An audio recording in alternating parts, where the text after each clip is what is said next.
तिढा सुरुवातीपासूनच नव्हता. तिढा हा सुरुवातीपासूनच नव्हता. युतीची चर्चा ही अंतिम टप्प्यामध्ये आहे. युतीची चर्चा अंतिम टप्प्यामध्ये आहे. युतीची चर्चा अंतिम टप्प्या आहे म्हणण्यापेक्षा जागा वाटपाची बोलणी ही अंतिम टप्प्यामध्ये आहे. युतीनं लढायचं हे निश्चित आहे. कोणाला किती जागा मिळाल्या याच्यापेक्षा 227 ठिकाणी आपण महायुती म्हणून लढतोय.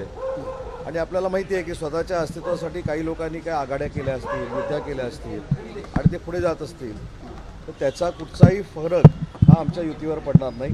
आम्ही अतिशय संथ गतीनं जरी चाललेलो असतो तरी मुंबई महानगरपालिकेवर महायुतीचाच भगवा पडेल.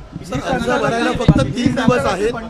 2 दिवसापूर्वी भाजपचे मुंबई अध्यक्ष सांगतात 200 जागांवरती आमचं एकमत झालेलं आहे. 27 जागांवरती का नेमकं घोडं अडलंय? नाही, आज होईल ना. 27 जागांवरचं घोडं जे अडलेलं आहे ते आज मी काय सांगितलं, जागा वाटपा संदर्भामध्ये जो निवडून येणार आहे त्याला उमेदवारी देण्याच्या संदर्भातला आमचा जो क्रायटेरिया आहे माननीय शिंदेसाहेबांचा, माननीय देवेंद्रजींचा, त्या याच्यावर आम्ही चर्चा करतोय. म्हणून कदाचित वेळ लागत असेल, परंतु एक निश्चित आहे की आम्ही युतीनंच लढतोय. आणि सध्या भाजपाचे किती आणि शिवसेनेचे किती याच्यापेक्षा 227 ठिकाणी महायुतीचे उमेदवार असतात. आज रामदास आठवलेंनी सुद्धा ट्विट केलंय की आमच्या बाबत तुम्ही सन्मानजनक जागा जर नाही मिळाली तर सत्तेच्या चावीपासून तुम्हाला दूर राहावं लागेल. कुठे कुठे रामदास आठवलेंनी आज ट्विट केलेलं आहे. ठीक आहे, रामदास आठवले साहेबांना देखील आमचे दोन्ही नेते विश्वासामध्ये घेतील.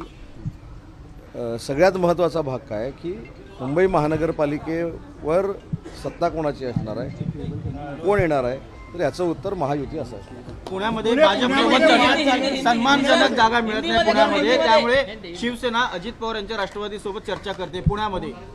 ही बातमी आपल्याला कुठून मिळाली मला माहिती नाही. पुण्याच्या बाबतीमध्ये देखील सन्माननीय शिंदेसाहेबांच्या नेतृत्वाखाली मी असेल, नीलमताई गोरे असतील, विजय बापू असतील, हे आम्ही चंद्रकांत दादांच्या संपर्कामध्ये आहोत. आम्ही स्वतः देवेंद्रजींच्या संपर्कामध्ये आहोत.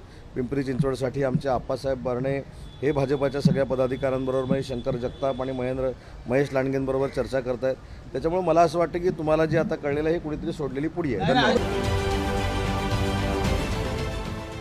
देश विदेशातील प्रत्येक घडामोडींचे लाईव्ह अपडेट मिळवण्यासाठी आता साम टीव्हीच्या सर्व सोशल मीडिया प्लॅटफॉर्मला लाईक, फॉलो आणि सबस्क्राईब करा. तसंच सर्व नोटिफिकेशनसाठी बेल आयकॉन प्रेस करायला विसरू नका.